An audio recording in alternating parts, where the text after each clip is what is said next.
ചന്ദ്രബോസ് വധക്കേസിന്റെ വിചാരണ സംസ്ഥാനത്തിന് പുറത്തേക്ക് മാറ്റണമെന്നാവശ്യപ്പെട്ട് പ്രതി നിസാം സമർപ്പിച്ച ഹർജി സുപ്രീം കോടതി തള്ളിയിരിക്കുന്നു. വിവരങ്ങളുമായി സന്തോഷ് സർലിംഗ് ദില്ലിയിൽ നിന്ന് ചേരുന്നു.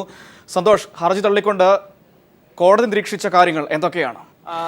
മനു, ഈ കേസിൽ സാക്ഷികൾക്ക് പോലീസ് സുരക്ഷ ലഭിക്കുന്നില്ല എന്ന് ചൂണ്ടിക്കാണിച്ചാണ് നിസാം സുപ്രീം കോടതിയെ സമീപിച്ചത്. കേസിന്റെ വിചാരണ കേരളത്തിന് പുറത്തേക്ക് മാറ്റണം എന്നതായിരുന്നു പ്രധാന ആവശ്യം. കഴിഞ്ഞ വെള്ളിയാഴ്ച ഈ കേസ് പരിഗണിച്ചപ്പോൾ സംസ്ഥാന സർക്കാരിന് വേണ്ടിയുള്ള അഭിഭാഷകൻ ഹാജരായില്ല. ഇത് സുപ്രീം കോടതിയുടെ വിമർശനത്തിനിടയാക്കി മാധ്യമങ്ങൾ ചൂണ്ടിക്കാണിച്ചു. അതുകൊണ്ട് തന്നെ കേരളത്തിന് വേണ്ടി മുതിർന്ന അഭിഭാഷകൻ കപിൽ സിബലാണ് ഇന്ന് ഹാജരായത്. സംസ്ഥാനം ഈ ആവശ്യത്തെ എതിർത്തു. നിലവിൽ യാതൊരു പ്രശ്നവും ഇതുമായി ബന്ധപ്പെട്ട് വിചാരണയ്ക്കിടെ പരാതിയായി ലഭിച്ചിട്ടില്ല. ആ സാഹചര്യത്തിൽ ഈ കേസ് മാത്രം കേരളത്തിലേക്ക് മാറ്റേണ്ട സാഹചര്യമില്ല എന്നായിരുന്നു സംസ്ഥാന സർക്കാരിന്റെ വാദം. ഇത് സുപ്രീം കോടതി അംഗീകരിച്ചു. നിസാമിന്റെ ആവശ്യം പൂർണ്ണമായും തള്ളി.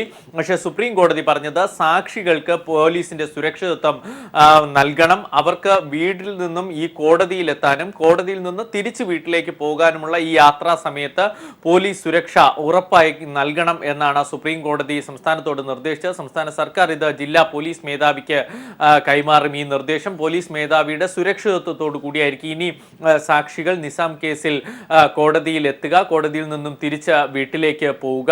അതേസമയം കേസ് പുറത്തേക്ക് മാറ്റണം എന്ന ആവശ്യം കോടതി തിരസ്കരിച്ചപ്പോൾ നിസാമിന്റെ അഭിഭാഷകൻ തൃശൂർ ജില്ലയിൽ നിന്നെങ്കിലും ഈ കേസ് മാറ്റണം എന്നാവശ്യപ്പെട്ടു. പക്ഷെ അതും സുപ്രീം കോടതി തള്ളി. ഇത്തരമൊരു ആവശ്യം ഈ കേസിൽ പരിഗണിക്കാനാവുകയില്ല.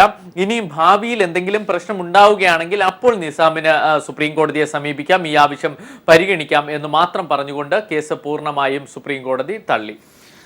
സന്തോഷ് സർലിംഗാണ് ദില്ലിയിൽ നിന്നും വിശദാംശങ്ങൾ നൽകിയത്. ചന്ദ്രബോസ് വധക്കേസിന്റെ വിചാരണ സംസ്ഥാനത്തിന് പുറത്തേക്ക് മാറ്റണമെന്ന നിസാമിന്റെ ഹർജി സുപ്രീം കോടതി തള്ളിയിരിക്കുന്നു.